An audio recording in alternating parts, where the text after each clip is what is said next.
explanations of the material aggregates, dhatus, and ayatanas, which included concise presentation and then detailed explanation of the governing faculties, the 5 governing faculties, the 5 sense objects, and non-indicative matter. And then within the point that explained non-indicative matter, there was also an opportunity to look at the cause of this non-indicative matter, which is the 4 great elements. We saw that the elements, these great elements, are the cause for non-indicative matter and also the cause of all matter that has existed, that currently exists, and that will exist. And to conclude this point on the material aggregates, dhatus, and ayatanas, we looked at how the 10 material aggregates, the 5 faculties, and the 5 objects are categorized or correspond to the dhatus and ayatanas.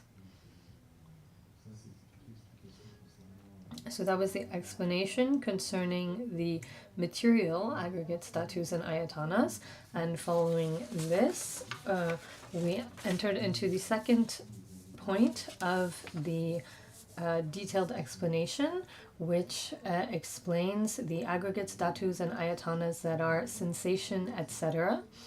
We looked at the point on sensation, and now we're looking at etc., which includes distinctions and then continues with other things. Yesterday we left off in the middle of our explanations of distinctions, so we will conclude this part now and continue from here. For review, this refers to what is said in stanza 14, lines 3 and 4. Distinction's nature is grasping as a label. We looked at the definition and a first classification, a first type of classification of distinctions,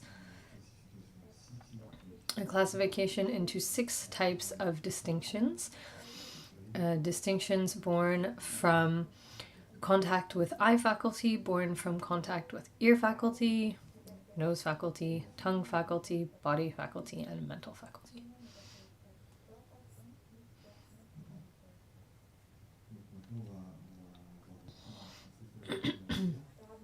Now we'll continue where we left off yesterday with the second way of classifying distinctions.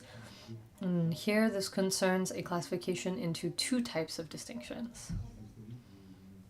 Let me know if I'm going too fast. And if at certain points the microphone gets far away and you can't hear what I'm saying, just, make some kind of sign. Let me know.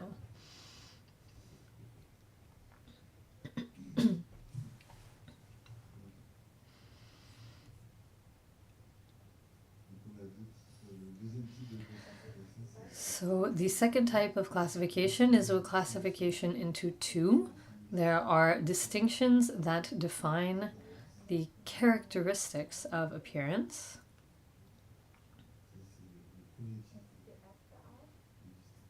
It's the first type of distinction. And the second is distinctions that define... we're saying it again. The first one is distinctions that define the characteristics of appearance. Once again, distinctions that define the characteristics of appearance.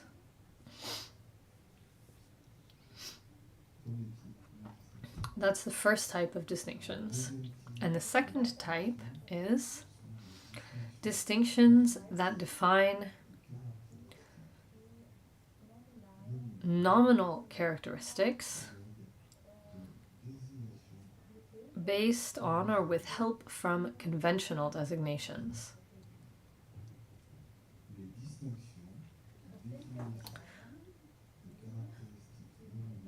The second one again, distinctions that define nominal characteristics based on or with help from conventional designations.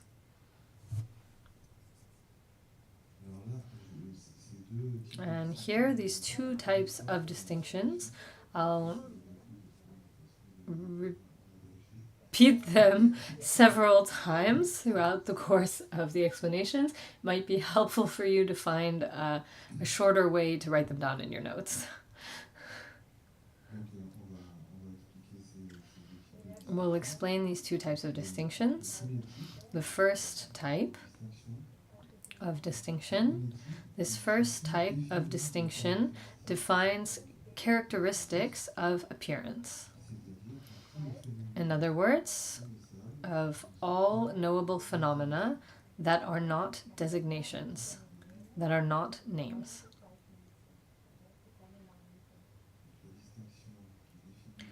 Distinction that defines characteristics of appearance defines characteristics of all knowable phenomena that are not names, that are not designations.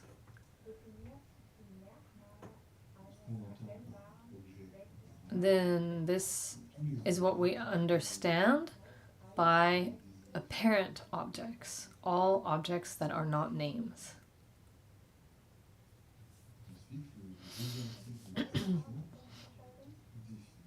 The second type of distinction defines nominal characteristics of objects.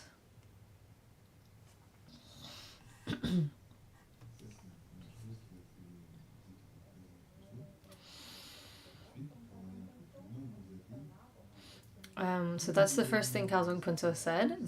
Then he went a bit further and said that all mental events that are distinction, that make up the entourage of the five sense consciousnesses. Once again, all mental events of distinction that are distinction, that make up the entourage of the five sense consciousnesses, are necessarily distinctions that define characteristics of appearance. The first type of distinction. All distinctions that are in the entourage of the five sense consciousnesses are necessarily distinctions that define characteristics of appearance.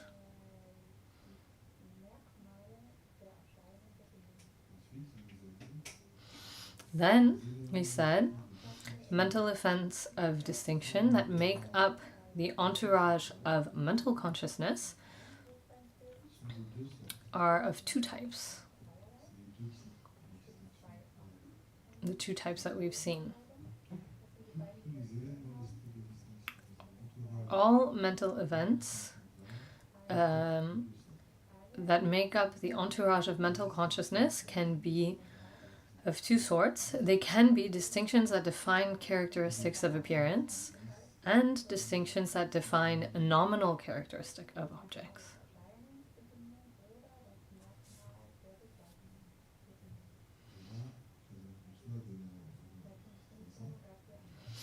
And here Khelzang Puntso gave an example to illustrate this. The way he presented his example was personal, so I'll explain it based on my own distinctions. So here, right now, I don't know all of your names. I haven't yet defined a nominal characteristic for each of you, for the moment. Concerning all of you who I don't know, I just have a distinction that defines characteristics of appearance. For example, I have heard of Evelyn from Dhagpo, Paris. I've even exchanged a few emails with Evelyn from Dhagpo, Paris, but I don't know who Evelyn is. And so when I think of Evelyn, I can only think of the name Evelyn.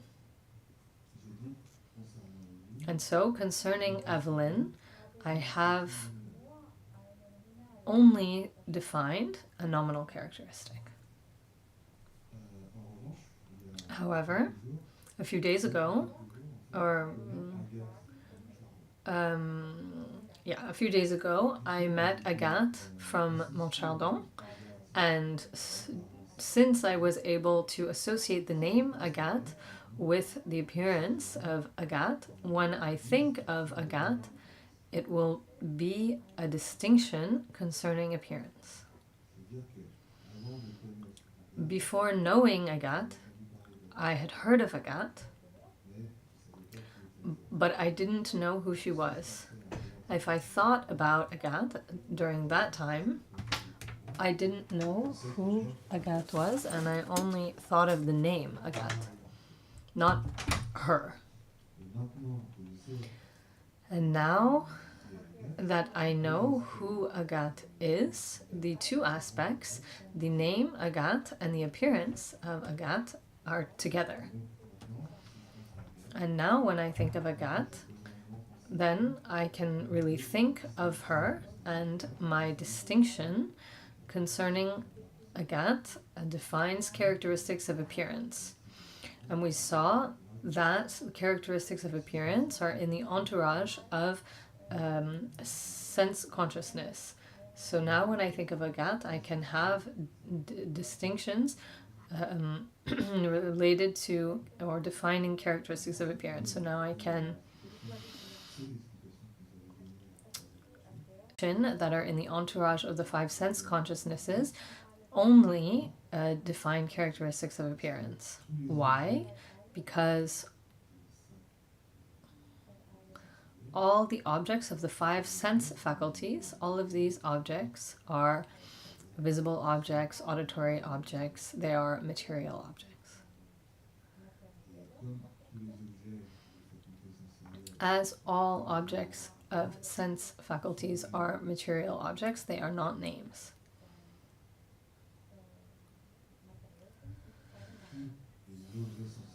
All sense objects are matter. We saw this. This is what we called outer matter. Names, on the other hand, are what are called conditioning phenomena not associated by similarity with mind. Names are conditioning phenomena not associated by similarity with mind. And we'll look at what this is in the next point. We'll talk about conditioning phenomena not associated by similarity with mind.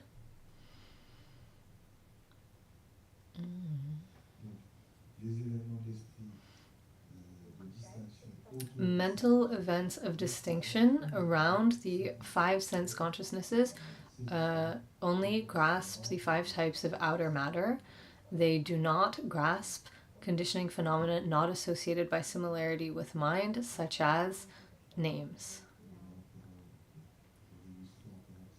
And to go a bit further, Khelzang Puntso told us that mental events of distinction associated with visual consciousness define shape and color. We saw around auditory consciousness will grasp sounds. They will characterize sounds.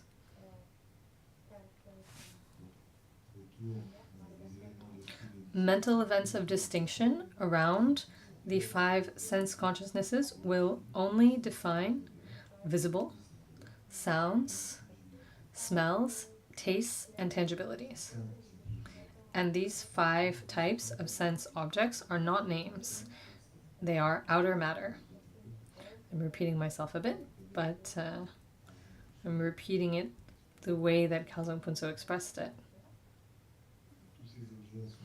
All of these objects are outer matter, they are not names, and names are only the object of mental consciousness.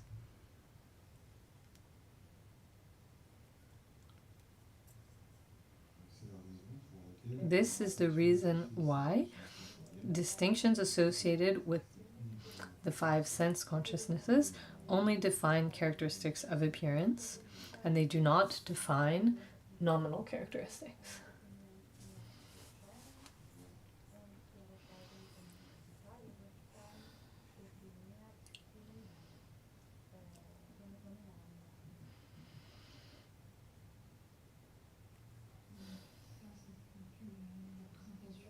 This concludes the presentation of distinctions.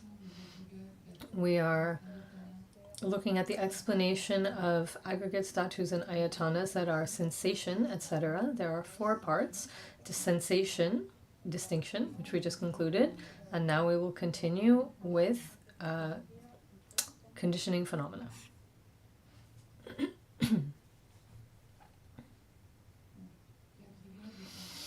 The aggregate of conditioning phenomena is presented in stanza 15, line 1, which reads, conditioning phenomena is what is different, are what is different from the 4 aggregates.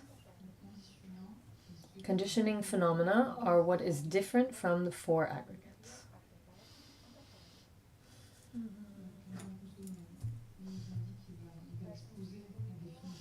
Khelzang Puntso says he will tell us the definition. So first a definition and then a classification. So in order to define the conditioning phenomena, it is stated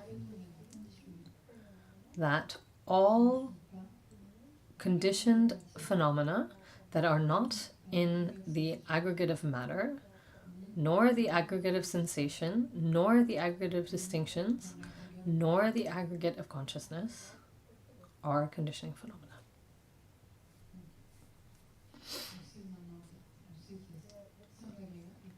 We know that there are 5 aggregates. We know the 5 aggregates. In any case, we've written them all down. Right now we're talking about the aggregate of conditioning phenomena, and what the stanza means when it says that it is what is different from the 4 aggregates. It means that conditioning phenomena are what cannot be, are conditioned phenomena that cannot be classified in the aggregate of matter, the aggregate of sensations, the aggregate of distinction, and the aggregate of consciousness. All of these conditioned phenomena are found in the 4th aggregate, the aggregate of conditioning phenomena. This is what the stanza means when it says that what we mean by conditioning phenomena is what is different from the 4 aggregates. But once again, in terms of precision and having correct definitions, Khelzang Puntso clarifies, emphasizes the fact that this 4th aggregate, of course, includes conditioned phenomena. They are conditioned phenomena that are different from the 4 aggregates.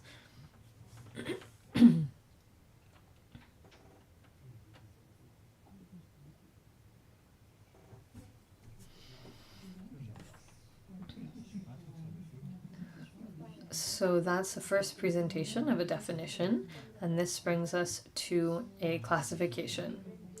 If we classify the aggregate of conditioning phenomena, there are 2 subdivisions. First, we find conditioning phenomena associated by similarity with mind. Once again, conditioning phenomena associated by similarity with mind. And the second subdivision is conditioning phenomena not associated by similarity with mind. Conditioning phenomena associated by similarity with mind, and conditioning phenomena not associated by similarity with mind. And we will go into more detail concerning the first element, conditioning phenomena associated by similarity with mind. Here, in the context of the Abhidharmakosha, how are they associated by similarity? Or with what? They are associated by similarity with consciousness, in other words, sovereign mind. And this is what mental events are associated by similarity with. So we can see that between these 46 mental events and sovereign mind or consciousness, there is an association. And this association, which we will detail, grasping. Fourth is similarity of time. And fifth, similarity of substance. And now we will explain them one by one to understand what they mean.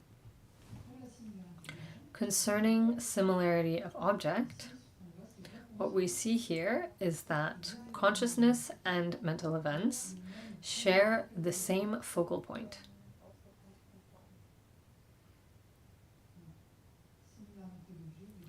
In other words, similarity of object means the same focal point.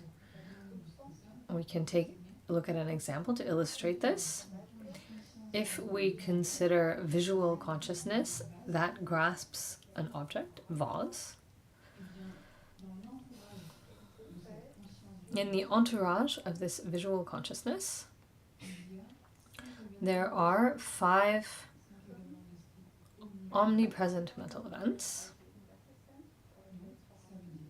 This means that visual consciousness, in other words, visual consciousness, meaning sovereign mind, and the omnipresent mental events, in other words, the mental events, both the consciousness and the mental events that accompany the consciousness focus on the same object. They focus on the vase. And that's the example that Khelzang Puntso used to explain it to us.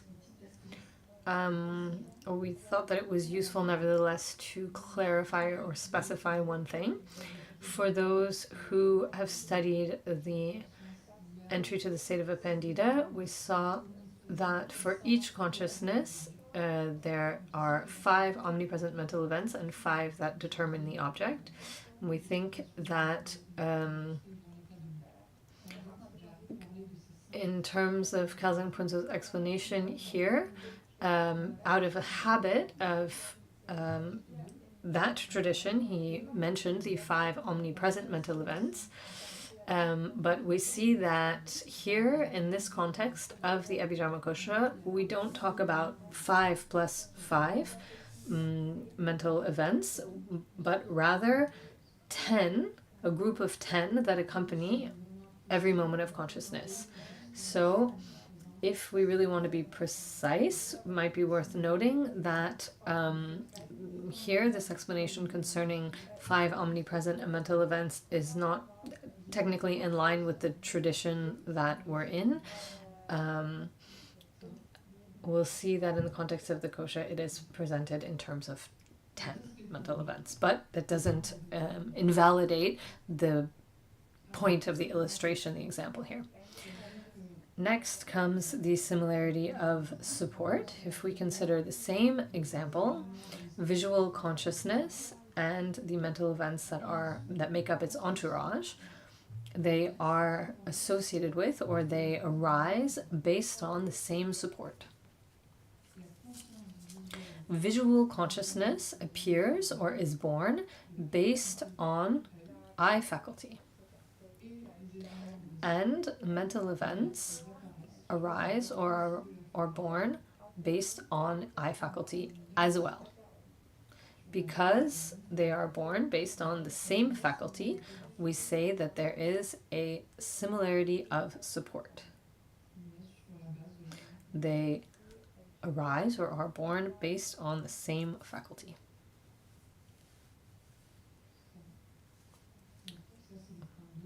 That's the second point. Then similarity of aspect or way of grasping. This means that consciousness and mental events have the same way of grasping.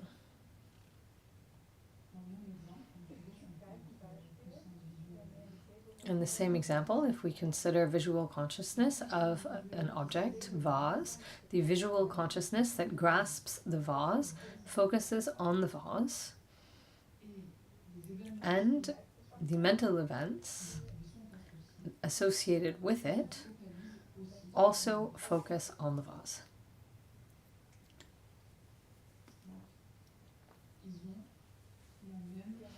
They have the same way of grasping by focusing on the vase. That's how Khelzang Puntso presented it.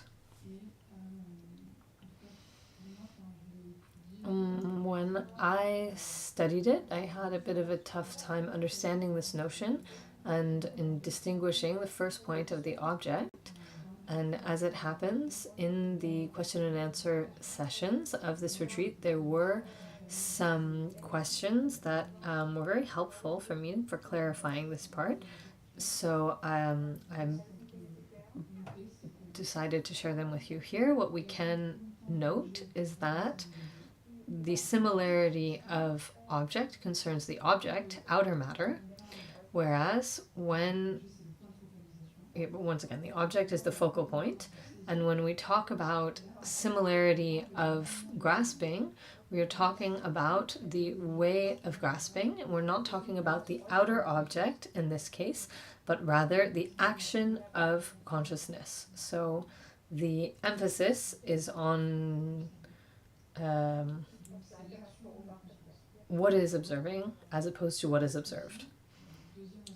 Also, another aspect of clarification, this concerns similarity of aspect or of grasping. When we talk about similarity of aspect, we might also ask, what is the difference between the object and the aspect of the object? Here, the object is truly the outer object, outer matter, and aspect refers to the fact that, as we saw previously in the introduction, the vase is reflected in the consciousness by way of eye faculty.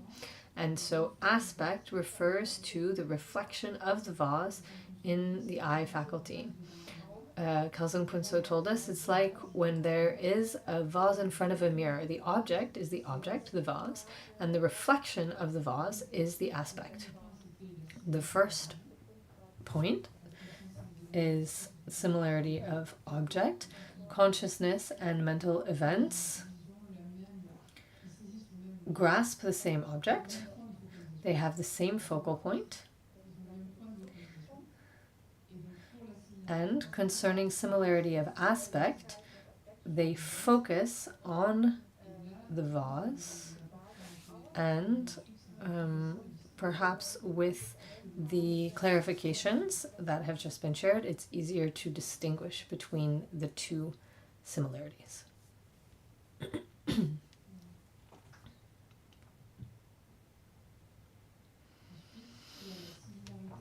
Then there is similarity of time, the fourth point. This is very simple.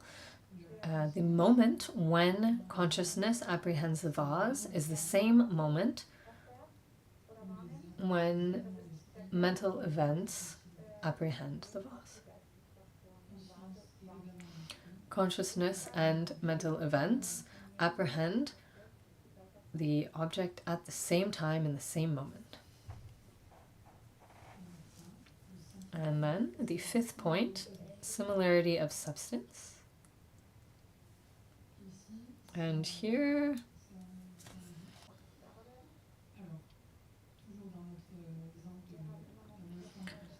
once again with our example of a moment of visual consciousness, with a moment of visual consciousness, then the omnipresent mental events will appear.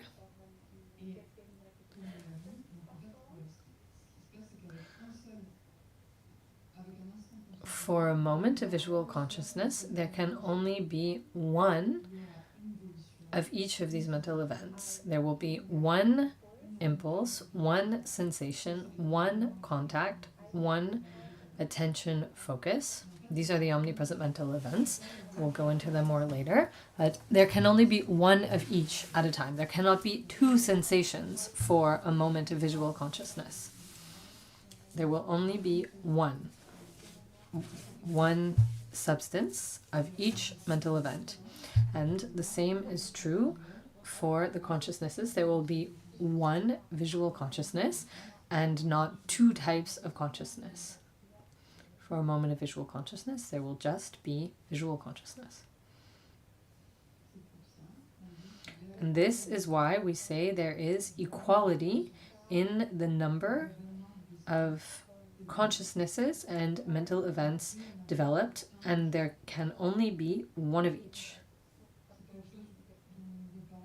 This is something that we will talk about more over the course of this text. We'll do some different exercises to analyze phenomena, and sometimes this rule of one of each comes into play.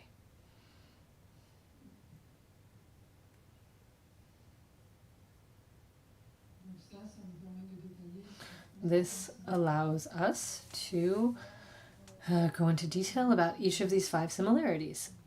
And to recap, when we say that these phenomena are associated by similarity, the phenomena being mental events,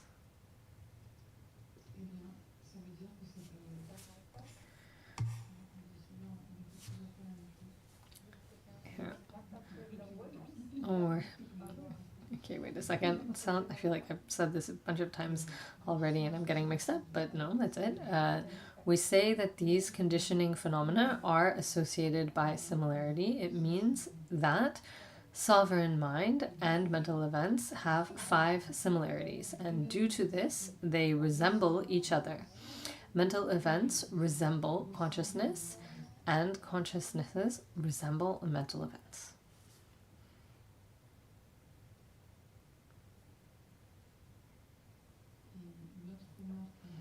Another remark to take into account is that this term, association by similarity, it will come back again and again within the text. When we hear associated by similarity, it's important to think of these phenomena, consciousness and mental events. This never concerns matter or conditioning phenomena not associated by similarity with mind. When we hear associated by similarity, this means consciousness and the mental events.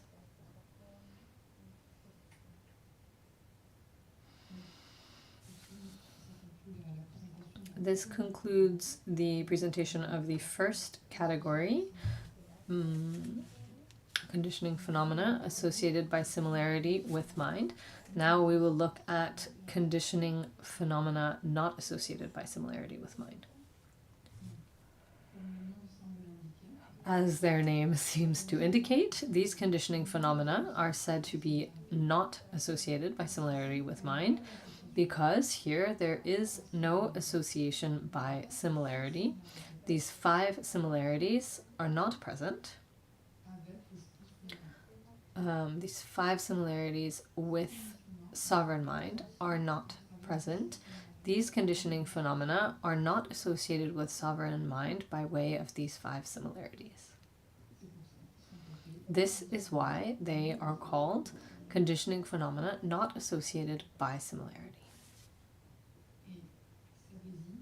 This designates all conditioned phenomena of the aggregate of conditioning phenomena that are not associated with sovereign mind, that are devoid of the 5 similarities.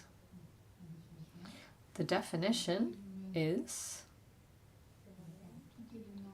all elements of the aggregate of conditioning phenomena that are not associated with sovereign mind and that are devoid of the 5 similarities. And once again, there is this clarification, specification concerning the definition. In the definition, it is important to clarify that they are conditioned phenomena of the aggregate of conditioning phenomena. If we only say conditioned phenomena not associated by similarity with mind, if we just say conditioned phenomena not associated with mind, that can designate other phenomena. This could refer to matter. In fact, it can refer to matter, because matter is a conditioned phenomenon that is not associated by way of the 5 similarities with mind. So if the definition is not precise enough, it could include other phenomena besides the ones that are designated here. So Khelzang Puntso specifies here, it's necessary to say all elements of the aggregate of conditioning phenomena that are not associated with sovereign mind and that are devoid of the 5 similarities. And concerning the classification, we'll see that in the Abhidharmakosha there are 14 conditioning phenomena not associated by similarity. Khelzang Puntso named a few: obtaining, non-obtaining, groups of words, groups of phrases, etc. There are 14 of them, and they will be studied in detail in Chapter 2.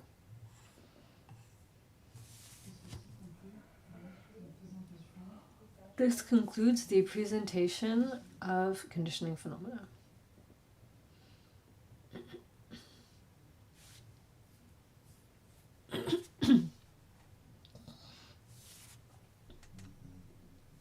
Now we'll take a short break.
This brings us to the following point, which is called the presentation in terms of mental object, dhatu, and ayatana.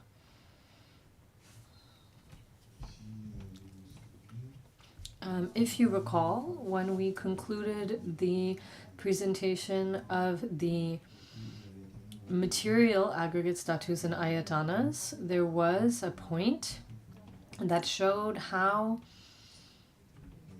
the aggregate of matter, which is made up of the five faculties, the five sense objects, and non-indicative matter. It explained how these different aspects of the aggregate of matter correspond to the classification within the ayatanas and dhatus.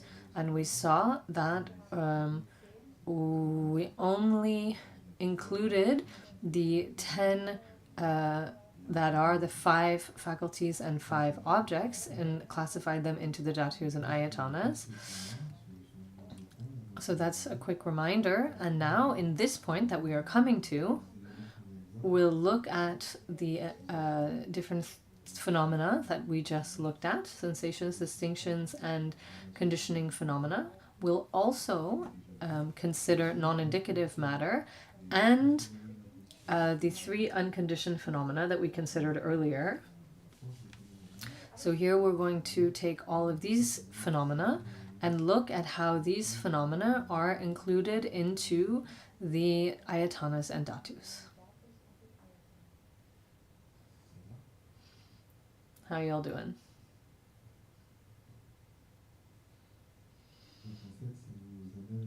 This brings us to stanza 15. Lines 2, 3, and 4,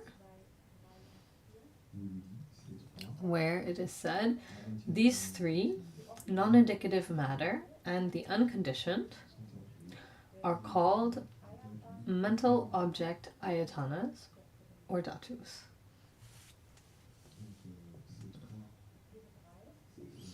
These three refers to the three aggregates that we just looked at. Conditioning phenomena. Just before that we looked at distinctions, and yesterday we looked at sensations. So these three refers to these three aggregates. Then non-indicative matter is the 11th matter that we didn't yet classify into the ayatanas and dhatus. And then the three unconditioned phenomena, as I mentioned.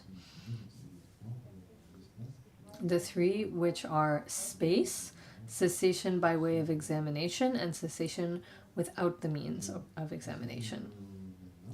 All of these phenomena are classified into what is called the mental object ayatana and the mental object dhatu. We can also call it the ayatana of mental objects or the dhatu of mental objects.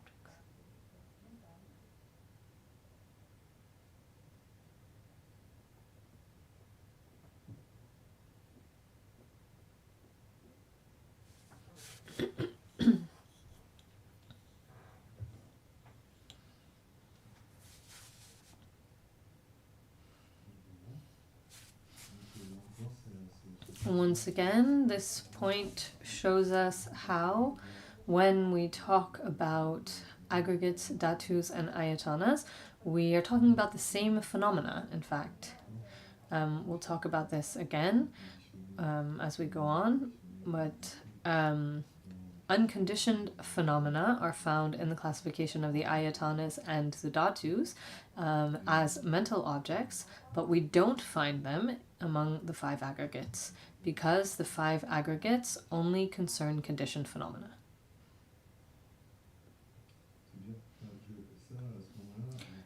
At this point in time, Khelzang Puntso actually didn't go as far as I'm going here. I consider that it's worthwhile to do it because it helps you become more familiar with these notions, and it'll be easier to integrate the ideas of the aggregates, dhatus, and ayatanas going forward.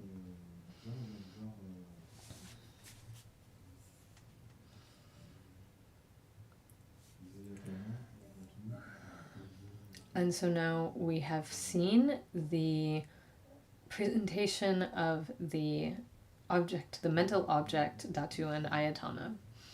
We come to the next point, the explanation of consciousness, aggregates, dhatus, and ayatanas.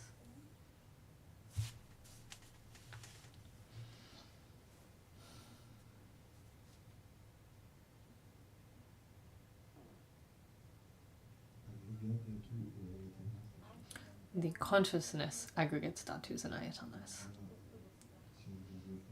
If we look at the outline, we can see that there are 4 subparts. We'll begin with the first one, which is the nature of consciousness.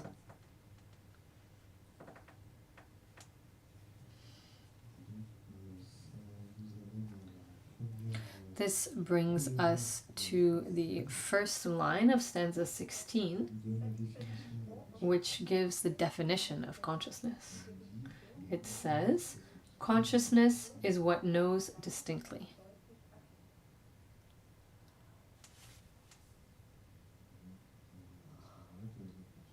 At this point, Khelzang Puntso developed a bit on this definition. He said, consciousness is what grasps, based on its own functioning, it grasps the aspect of the objects in terms of its overview due to its own way of functioning.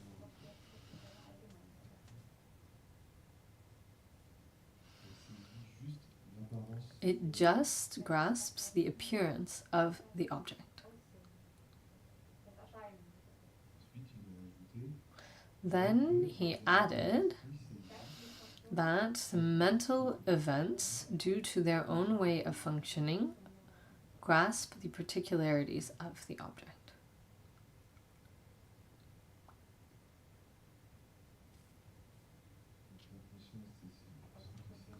Consciousness is what grasps the general aspect of the object due to its own way of functioning. It just grasps the appearance of the object. Mental events grasp the particularities of the object due to their own functioning.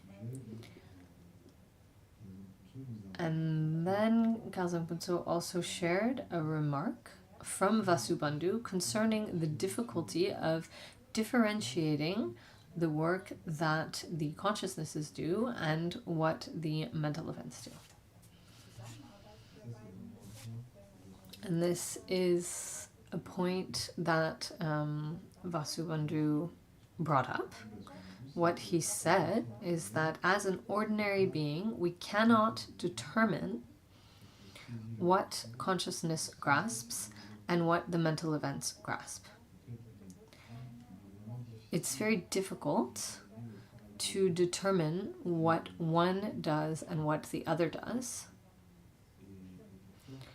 And why is this difficult, determining what one does and what the others do? In fact, the answer is what was explained earlier. Because of the 5 similarities. Because these 5 similarities between the consciousness and the mental events are present, it's difficult to discern what one does and what the others do, and insofar as ordinary beings are concerned. These 5 similarities are present at the same time. Khelzang Puntso said it's like twins that look 99% the same. If we look at them, it's really difficult to determine which one is which. Only the parents, who know them really well, will be able to recognize which is which.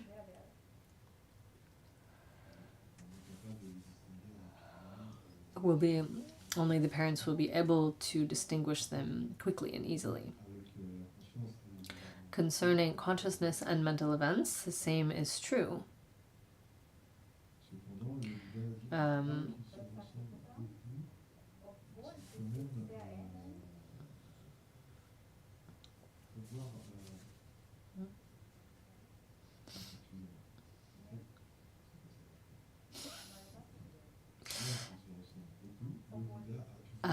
However, despite the fact that they resemble each other greatly, the Buddha was able to differentiate them distinctly. He was able to see and describe what one does and what the others do. Then Khelzang Puntso told us that for two phenomena that are very distinct, it's easy to determine what one does and what the other does. For example, he said, visual consciousness and auditory consciousness, if we look at them, their functioning is really distinct. Their two ways of functioning are quite distinct. They function based on different faculties. They grasp different objects. When visual consciousness follows auditory consciousness, we can see the difference.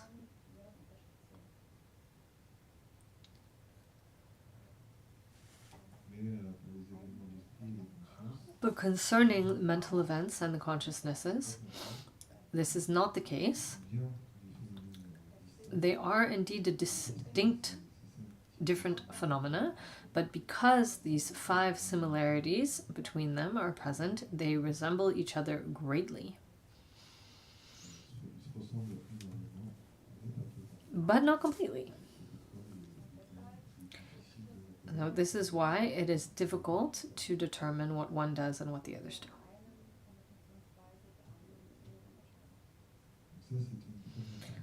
So that was a first part of the explanation concerning consciousness and the mental events.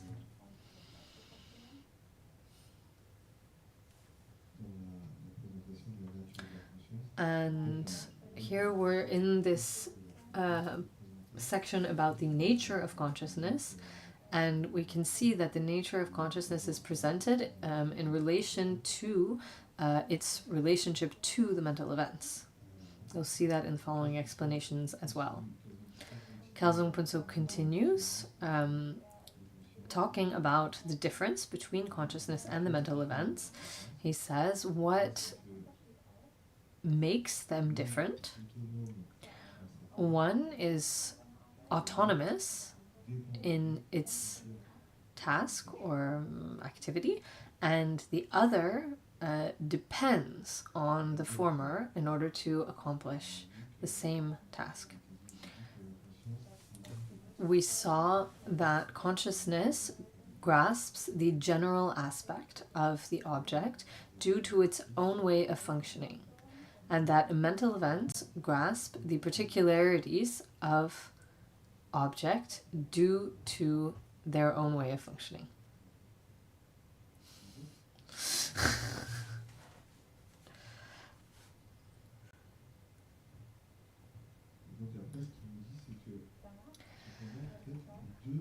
However, both see the general overview of the object, but not in the same way.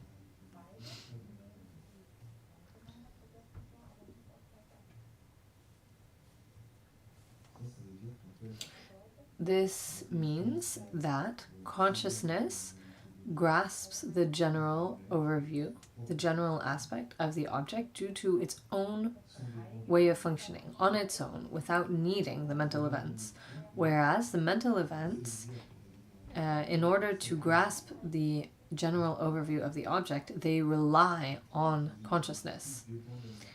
The mental events depend on consciousness in order to grasp the general overview of the object, because that's not their own work. It's not something they can do on their own. What they do is grasp the particularities of the object.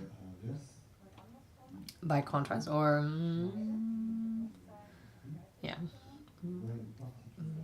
inversely, the mental events and consciousness see the particularities of the object, but not in the same way. As we saw, the primary activity of the mental events is grasping the particularities of the object, but it is not the primary function of consciousness.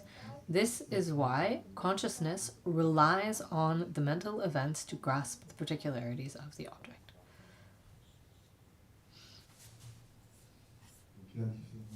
The difference between these two aspects is connected to the fact that one is autonomous in its task and the other depends on again, the former, in order to accomplish its task. In this way, these two are different. They don't have the same way of functioning, but they are similar. And yet, despite the fact that they are similar, they are substantially different.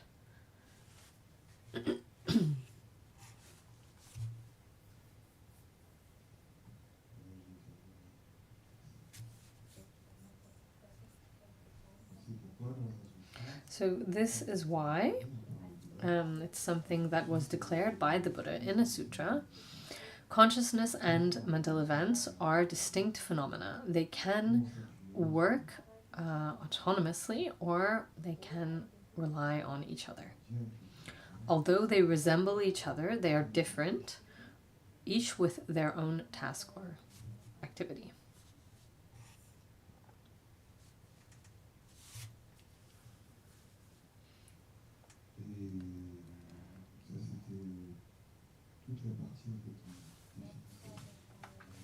So that was the part that defined the nature of consciousness, and then at the same time, the mental events.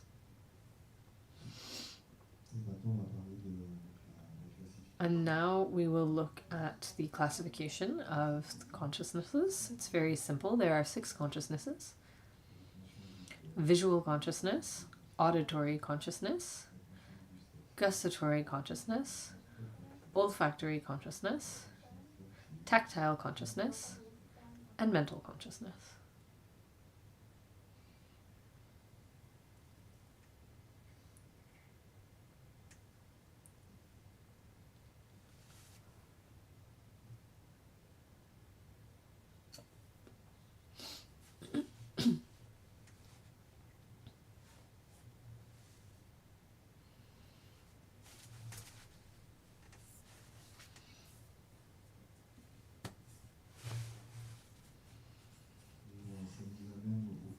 This brings us to the following point, which is called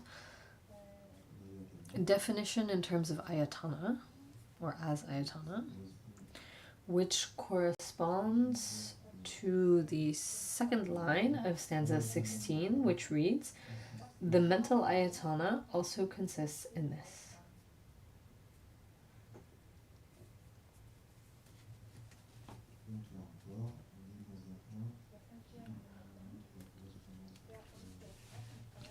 And so here again, we're looking at a point that shows the correspondence between the aggregate of consciousness and how it's connected to the ayatanas. In the following point, we'll see how the aggregate of consciousness fits into the ayatanas, but I don't think we'll have time to do it. As we saw, there are 12 ayatanas.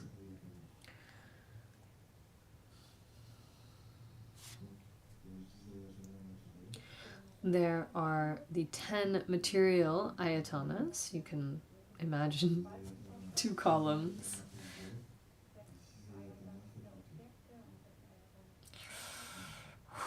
The 6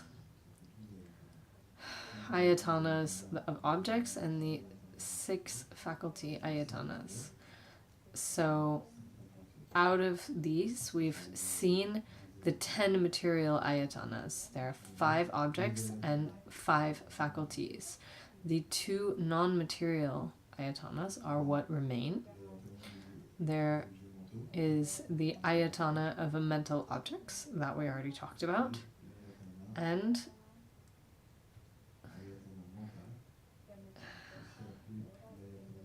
the mental ayatana, or the ayatana of mental faculty. So there are 5 material faculties and then the mental faculty.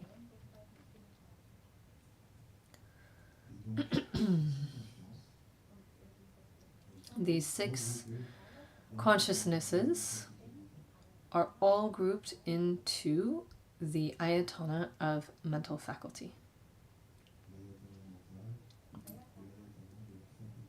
The mental ayatana, or the ayatana of mental faculty.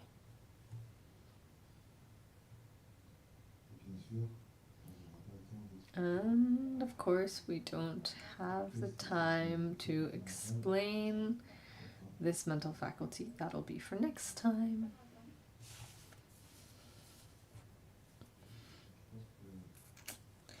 I think, yeah, we're gonna conclude here in our presentation.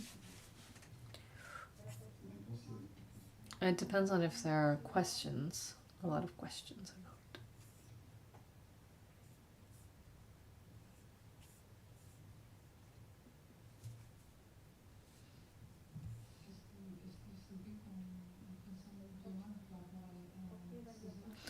Is it okay if we continue for 5 minutes after 4 p.m. because we started a little bit late?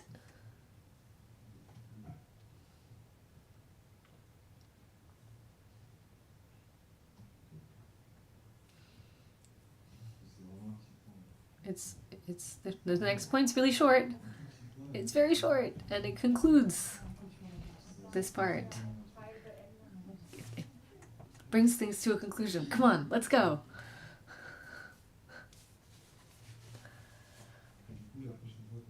And next time, when we come together, we will talk about mental faculty. We'll start with mental faculty. Okay, so here, the next point is the definition as dhatu. And what's presented here is the way that the 6 consciousnesses are categorized among the 18 dhatus. We saw how the 6 consciousnesses are categorized in the ayatanas. They are found in the ayatana of mental faculty. And here, this brings us to stanza 16, lines 3 and 4. It is also considered to be the 7 dhatus, the 6 consciousnesses and the mental.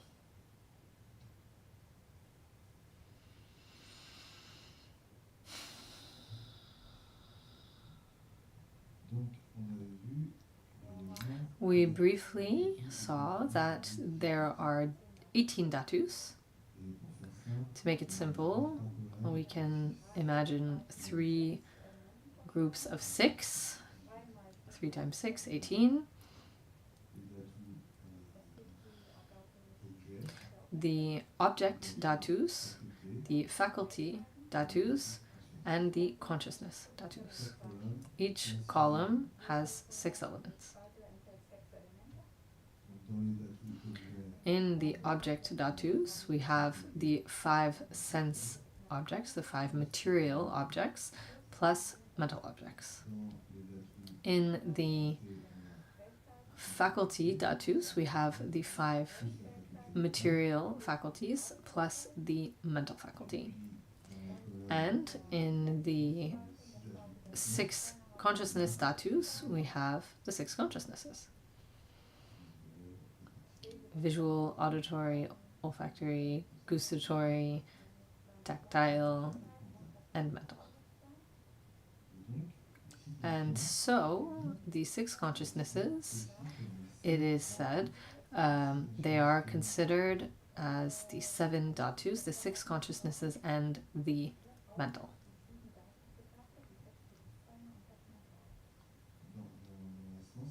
In the stanza, it's said,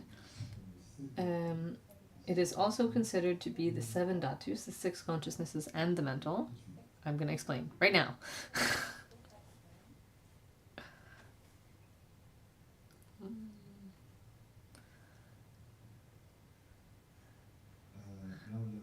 We just saw that in the 3rd column, we find the 6 consciousnesses. So that's the 6 dhatus of consciousness. We find the 6 consciousnesses here. And in the group of the faculties, there are the 5 sense faculties and the mental faculty. The 6 consciousnesses are categorized as the 6 consciousnesses and also the mental faculty. And this is what we call the 7 consciousness dhatus. And we'll talk about it more next time.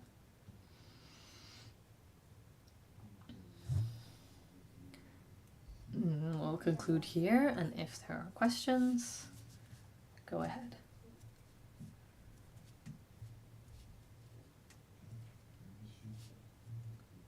Oh, where's the microphone, friend?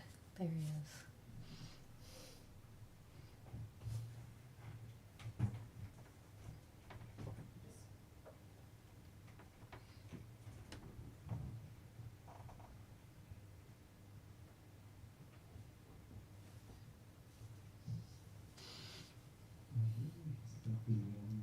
I hope.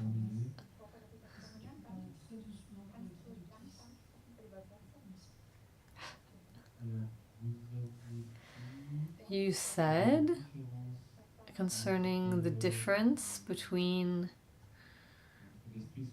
sovereign mind, consciousness, and mental events. Consciousness or sovereign mind grasps the aspect of the object in terms of a general overview. It's autonomous in this, whereas the mental events rely on the consciousness to grasp the appearance of the object.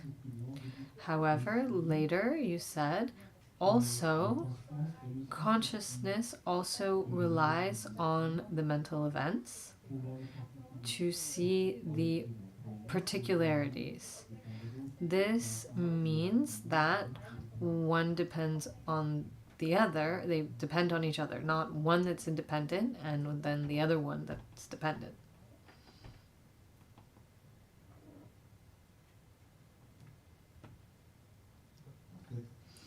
In fact, consciousness carries out its own task.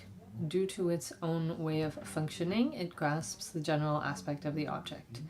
Mental events, due to their own functioning, they carry out different activity. They grasp the particularities of the object. Consciousness, if it wants to grasp the particularities of the object, it relies on the mental events. It depends on the mental events to know the particularities of the object. And mental events, in order to know the general overview of the object, they rely on consciousness, because that's not their own task or activity. On their own, they don't grasp the general aspect of the object. If the mental events grasp the general aspect of the object, they do so by depending on the consciousness. So it is indeed mutual dependence. Consciousness is only autonomous in order to grasp the general overview.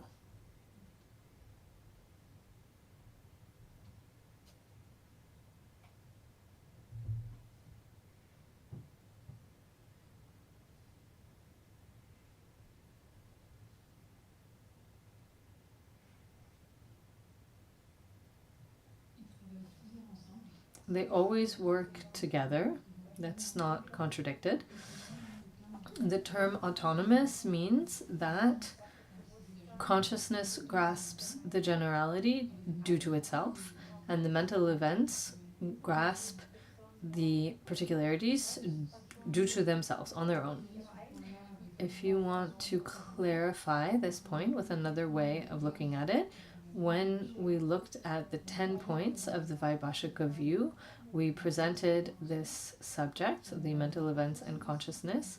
I think Sylvestre presented it. He gave the example of Khelzang Puntso, who said when he's traveling, when he's with his translator, Dragpa, when he's in France, Khelzang Puntso is dependent on Dragpa to understand what he sees, and when they're in India, Dragpa depends on Khelzang Puntso to understand. This is just an example, but they always work together. Does that clarify?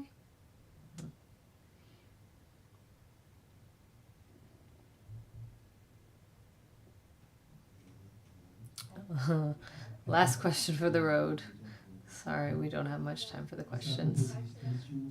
Concerning distinctions that define characteristics of appearance,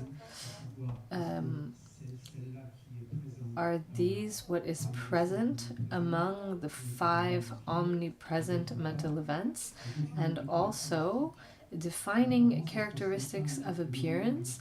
Is this not a nominal act in and of itself?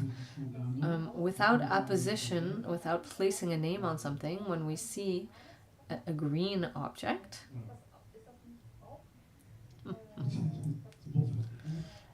let's make it short.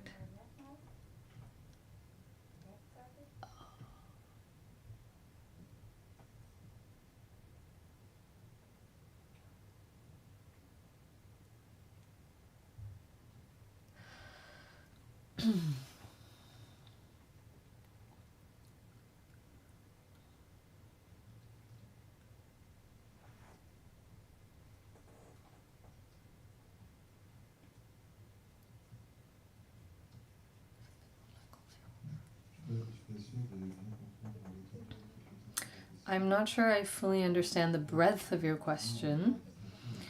Distinction is always part of the omnipresent. It's always with consciousness. The great basis. It's not, we don't talk about the 5 omnipresent here, the great basis of 10. And if it is a distinction that's in the entourage of a mental consciousness, we'll see it will grasp characteristics of appearance or nominal characteristics. If this distinction is in the entourage of a sense consciousness, then it can only grasp characteristics of appearance. I'm not sure what else to say.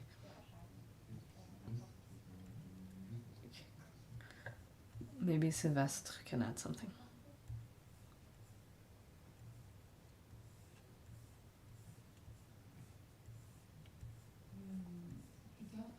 Later on, when we study mental events, we'll see that some are conceptual and some are non-conceptual, and it will be easier to understand in relation to your second question concerning green, in relation to the conceptual and the non-conceptual.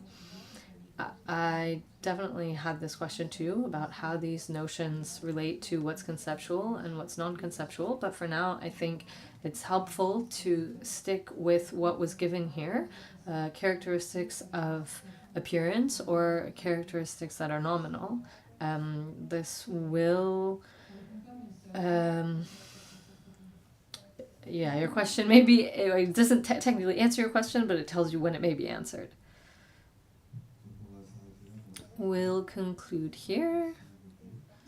Thank you.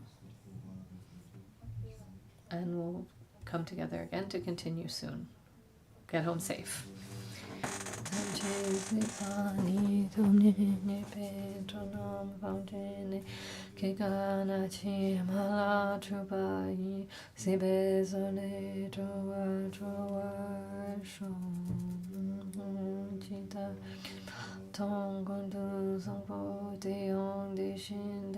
Te dai ken ki Jesu da lo chi ke wa di tak tam che rap tu ngo song ye ku su ni pe tong chen yi min kyu dan pe jin la tong ken dun mi che dun pe jin la ki ji ta ngo wa mun lan ju par shu